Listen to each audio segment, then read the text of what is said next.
दोस्तों, हमें हमेशा से ही अच्छे बनने की सीख दी जाती है। बचपन से हमें ये ही सिखाया जाता है कि अच्छे इंसान बनो, सबकी मदद करो, दया की भावना रखो। लेकिन हमें ये नहीं सिखाया जाता कि अगर हमारे साथ कोई गलत करे तब हमें क्या करना चाहिए। तब भी क्या हमें अच्छा बन के अन्याय सहन करना चाहिए या परिस्थिति के अनुसार अपने आप को बदलना चाहिए। आज के समय में जो इंसान जितना अच्छा और सीधा होता है, लोग उसका उतना ही गलत फायदा उठाते हैं और उसे कमजोर समझने लगते हैं। तो ऐसे में हमें क्या करना चाहिए? आज की कहानी इसी से संबंधित है।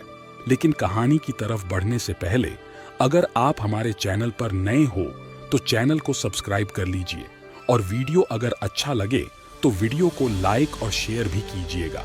एक बार की बात है, गौतम बुद्ध अपने शिष्यों के साथ बैठे थे। उसी समय राजा अजातशत्रु वहां पहुंचे और बुद्ध से कहने लगे, हे बुद्ध, जब से मैं आपका शिष्य बना हर कोई मेरा शोषण कर रहा है। आपका शिष्य बनने से पहले सभी लोग मुझसे डरते थे, क्योंकि उस वक्त मैं बहुत कठोर था और मैं किसी को मौत की सजा देने से पहले एक बार भी नहीं सोचा करता था।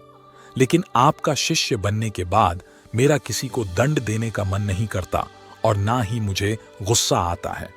मैं शांत हो गया हूं और सभी को दया भावना से देखता हूं।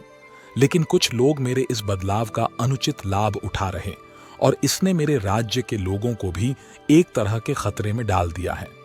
कृपया आप मुझे बताएं कि मुझे अब क्या करना चाहिए। राजा अजातशत्रु की यह बात सुनकर गौतम बुद्ध उन्हें एक कहानी सुनाते हैं, और कहानी कुछ इस प्रकार है। एक बार एक बड़े वृक्ष के नीचे एक जहरीला सांप रहता था। वृक्ष एक गांव के पास में एक कोने में हुआ करता था। वहां अक्सर सुबह शाम लोग बैठक लगाते थे और खूब बातें करते थे। लेकिन जब से उस वृक्ष के पास उस सांप को देखा गया, तब से लोगों ने वहां जाना बंद कर दिया।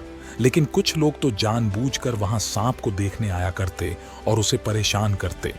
अब उस सांप को जब खतरा महसूस हुआ तो उसने खुद के बचाव के लिए लोगों पर हमला करना शुरू कर दिया। वह सांप अब अपने क्षेत्र में लोगों का आना भी बर्दाश्त नहीं करता था, जिससे गांव के कई लोगों की जान जाने लगी। इस तरह वृक्ष के आसपास जब भी कोई हलचल होती तो सांप वहां आ जाता और हमला कर देता। सांप की दहशत अब पूरे गांव में हो गई। अब लोगों ने बिल्कुल ही वहां जाना बंद कर दिया। एक दिन एक साधु उस गांव से गुजर रहे थे। तभी उस साधु की नजर उस विशाल से घने वृक्ष पर गई जिसके नीचे वो सांप रहा करता था। घने वृक्ष को देख साधु के मन में विचार आया कि चलो वृक्ष की इस ठंडी छांव के नीचे बैठकर कुछ देर ध्यान लगाया जाए। उसी वक्त गांव के कुछ लोग अपनी गाय लेकर घर की ओर जा रहे थे। तभी उन लोगों की नजर उस साधु पर गई जो कि उसी वृक्ष की तरफ ही जा रहा था। तभी लोगों ने उस साधु को सांप के बारे सावधान करते हुए कहा कि आप उस वृक्ष के पास मत जाना। वहां एक जहरीला सांप रहता है जो जरा सी हलचल होने पर हमला कर देता है और अब तक कई लोगों को काट भी चुका है। लोगों की यह बातें सुनकर साधु मुस्कुराए और उस वृक्ष की तरफ चल दिए। जगह को साफ करके जैसे ही साधु ध्यान करने के लिए बैठे, तभी सांप हलचल सुनकर साधु के सामने आ पहुंचता है और फूंकारने लगता है। फूंकार की आवाज सुन साधु की आंख खुलती है और वह सांप को देखने लगते हैं। वह सांप की आंखों में देखते हुए एक मंत्र बोलते हैं और मुंह से फूंक मारते हैं। तभी चमत्कारी रूप से वो सांप साधु से बात करने लगा। अब दोनों एक दूसरे की भाषा को समझ सकते थे। सांप साधु से कहता है, हे मनुष्य, क्या तुम मुझसे नहीं डरते? क्या तुम नहीं जानते यह मेरा क्षेत्र है और यहां आने की किसी की हिम्मत नहीं है? साधु ने करुणा से कहा, हे मित्र, इसमें डरने की क्या बात है? मैं किसी चीज से नहीं डरता, क्योंकि जब मैं जीने का लोभ ही नहीं रखता तो मृत्यु से क्या डर?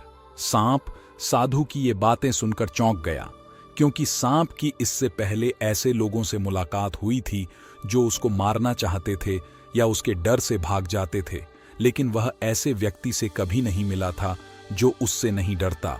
सांप साधु से इतना प्रभावित हुआ कि वह साधु के चरणों में गिर गया और बोला, हे प्रभु, आप बिल्कुल सही कह रहे हैं। आज तक मैंने जो कुछ भी किया है अपनी जान बचाने के लिए किया है।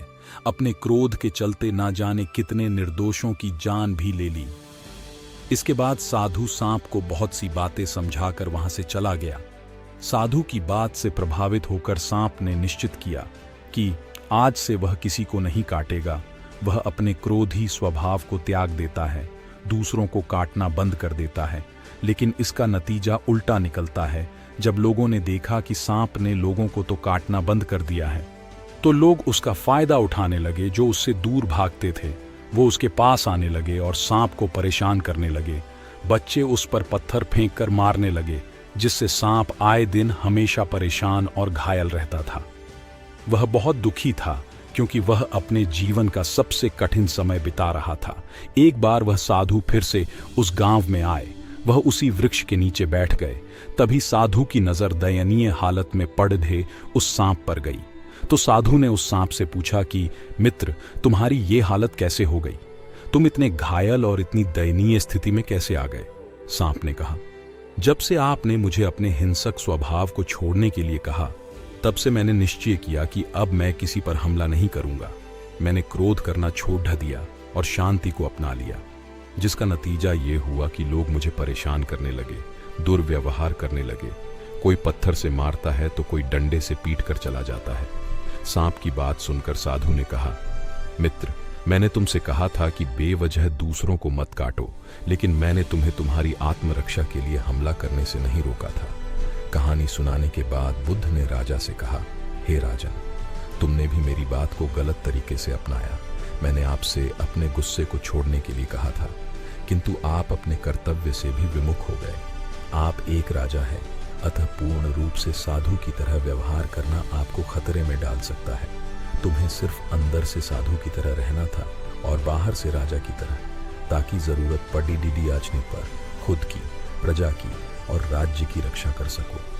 दोस्तों, बिल्कुल ऐसे ही जंगल में होता है, जो सबसे सीधा पेड़ होता है उसको सबसे पहले काटा जाता है, और यही कानून दुनियाओं के लोगों पर भी लागू होता है। अच्छे भोले लोगों का खूब फायदा उठाया जाता है। अच्छे लोगों को जिंदगी में अनेकों दुखों का सामना करना पड़ जाता है, इसलिए कभी किसी को अपना फायदा मत उठाने दो। लोगों को उनकी मर्यादा में रखने के लिए खुद को परिस्थिति के अनुसार बदलना सीख जाइए, अन्यथा आपका हाल भी उस राजा सांप की तरह हो जाएगा। कहानी अच्छी लगी तो कमेंट में नमो बुद्धाय जरूर लिखें।